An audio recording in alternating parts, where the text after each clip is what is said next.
Donc, bienvenue pour la présentation de cette SAE. Donc, on se retrouve pour la SAE 401, où on devait mettre en place une solution e-commerce et la stratégie associée.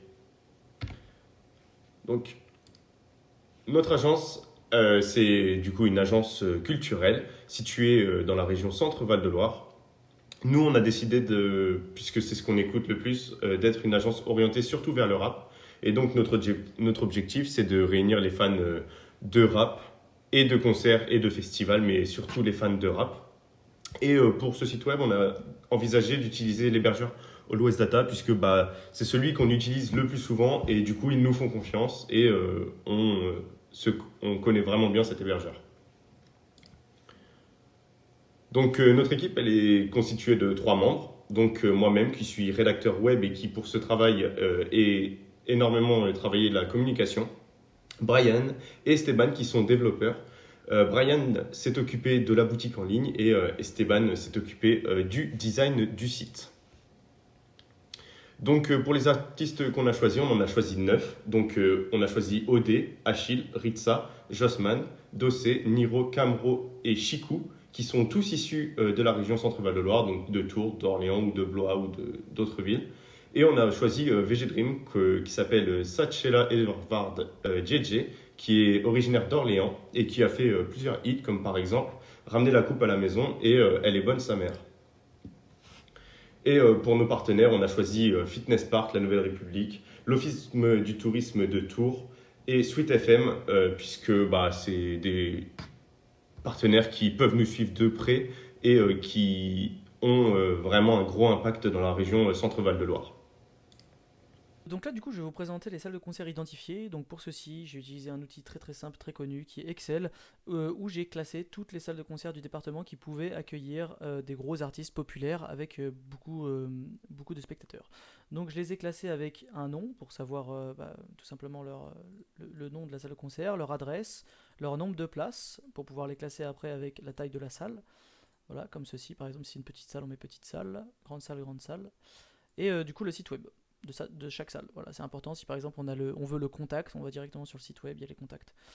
J'ai concerné 3 villes, 9 villes, excusez-moi. Donc on a 9 villes avec dans chaque ville minimum une salle de concert. Pour les plus grosses villes, donc Tours et Orléans, on a 2 salles de concert. Ensuite, on a les concerts par artiste. Donc j'ai classé chaque concert que chaque artiste participait.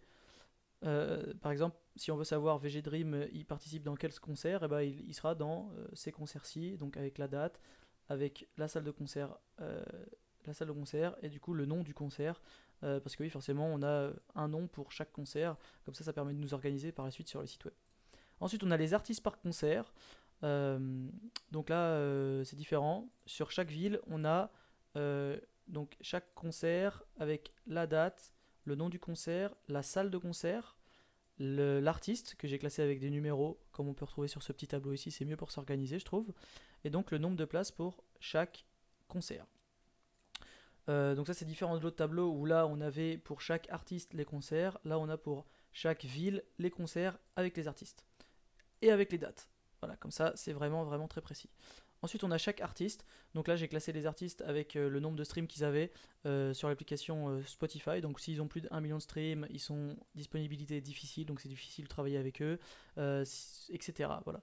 Donc pour savoir si on allait pouvoir travailler avec eux très souvent, j'ai gardé toujours cette numérotation pour chaque artiste. Ils ont un petit numéro associé qu'on peut retrouver après dans d'autres documents. Ça évite de tout le temps réécrire VG Dream, Jossman, Niro, parce que ça peut être parfois très long. Je les ai organisés avec leur prénom, leur nom, leur stream et du coup leur disponibilité. Voilà. Donc alors concernant la page vitrine, on va y retrouver les informations directement essentielles pour l'utilisateur. Donc on a les pages concert, la page concert, la page artiste, la page à propos et la page contact. Si on descend un peu, on a le bouton pour réserver, pour voir la programmation des semaines, des mois à venir et pour voir le merchandising, donc les t-shirts et tout ce qui se vend autour des concerts. Ensuite, on a les artistes présentés sous forme d'une petite animation où on peut cliquer sur voir tous les autres artistes. Donc ça, c'est les artistes vraiment qui ramènent du public, qui ramènent de l'audience. C'est les artistes un peu phares, les artistes en tête d'affiche. Ensuite, on a les partenaires qui vont venir ramener la confiance auprès des utilisateurs. Voilà. Donc la République, la Nouvelle République, l'Office de tourisme, etc.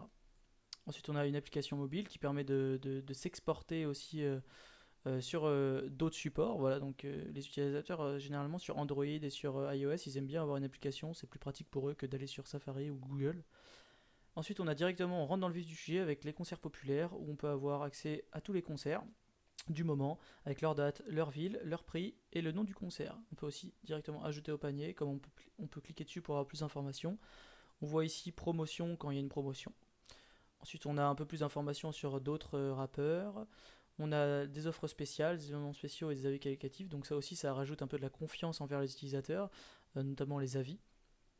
Et on a la newsletter et le footer avec tous les menus utiles.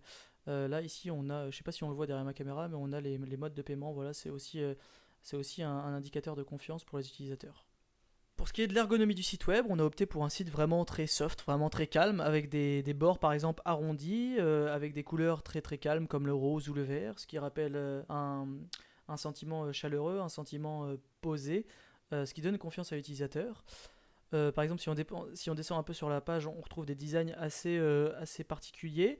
Voilà, ça met en avant pour le coup les artistes avec quelques petites animations. Voilà, on a opté pour des animations au hover, par exemple, quand on passe sur chaque partenaire, on a une petite animation. Les partenaires d'ailleurs qui rappellent la confiance pour les utilisateurs, quand ils arrivent sur le site, ils se disent oh, ils ont des partenaires, c'est-à-dire que sont à fond, c'est un site de confiance. On peut leur faire confiance, ils ont des partenaires de qualité.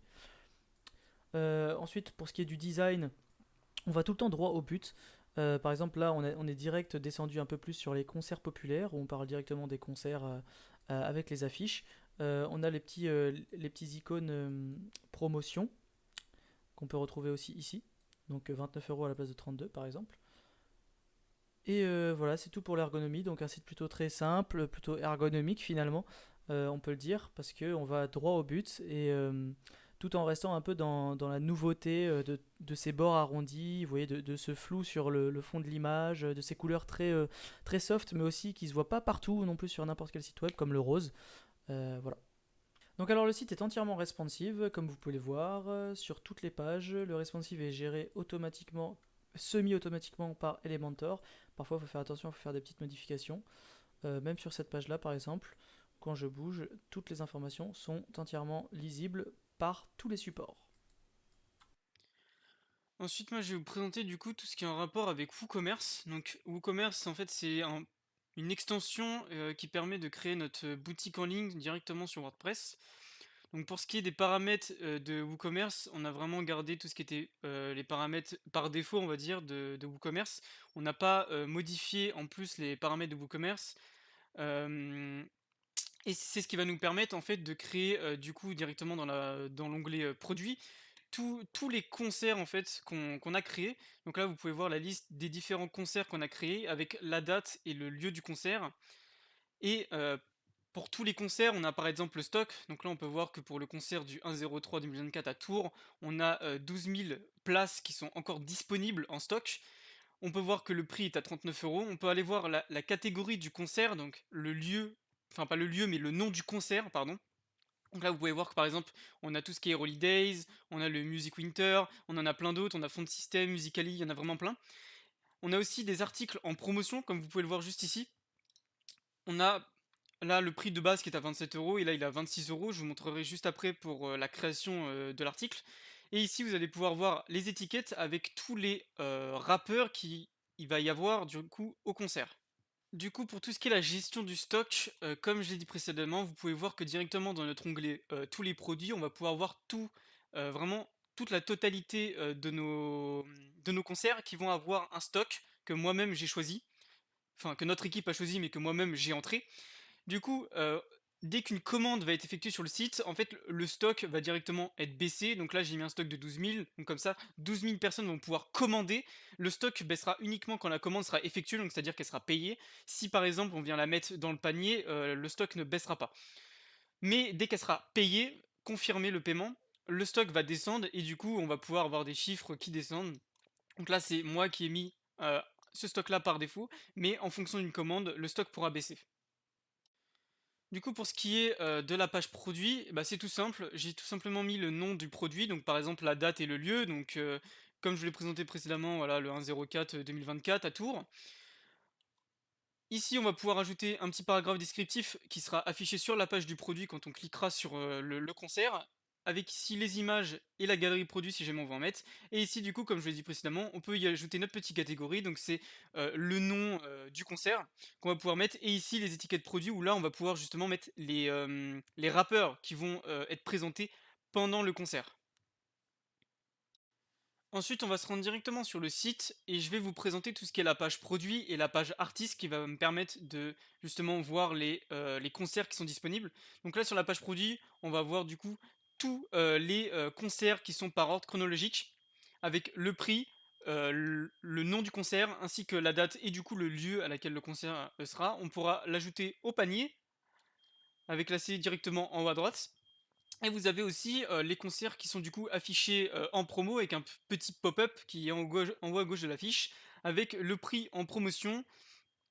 Et directement sur la fiche produit, on va avoir du coup le nom du concert, le prix, le stock, combien de places sont encore disponibles en stock, ainsi que la catégorie et les étiquettes des rappeurs qui vont tout simplement être présents pendant le concert. Donc là, comme vous pouvez le voir ici, on a donc 3 rappeurs qui sont disponibles pour ce concert du Holidays, le 103 à Tours. Donc on a VG Dream, Niro et Rizza qui sont du coup tous les 3 des rappeurs. Et donc si ensuite on les ajoute au panier, hop, on va dans notre panier, on va voir les différentes places avec le prix pour certains concerts. On peut activer bien évidemment le code promo s'il y en a, mais nous on n'en a pas mis. Et ensuite, on peut valider tout simplement la commande et ensuite faire le procédé de commande. Ensuite, je vais vous présenter du coup la page artiste qui va en fait regrouper les différents artistes qu'on a décidé de prendre pour ce site. Et sur les différents artistes, ils ont tous du coup, des concerts différents. Comme par exemple, si on va aller voir Dossé, on peut voir qu'il a en tout 9 concerts avec des affiches différentes. Donc là, par exemple, le 203 à Tours, ensuite le 1503 à Orléans. Et si par exemple, on prend OD, on peut voir qu'il a aussi d'autres concerts, le 303 à Tours, le 1803 à Orléans ou le 2403 à Chartres. En fait, les produits vont être triés par ordre de rappeur. Et donc, comme on va pouvoir le voir sur la page,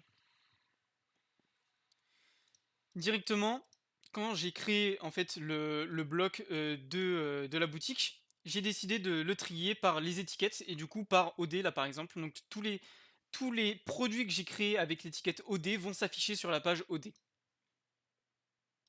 Donc pour ce qui est de la sécurisation du site, nous on a décidé d'utiliser Duplicator. Donc là on est sur Duplicator. Donc ça permet de sauvegarder les données du site et la base de données pour si jamais on veut la télécharger pour la déplacer sur un autre domaine. Et voilà, ça permet du coup, comme vous pouvez le voir là, on a fait 2 sauvegardes. Nous, on vient de les faire, on vient de les refaire en tout cas pour voir si ça fonctionnait correctement. Et du coup, on a ce qu'on appelle des paquets.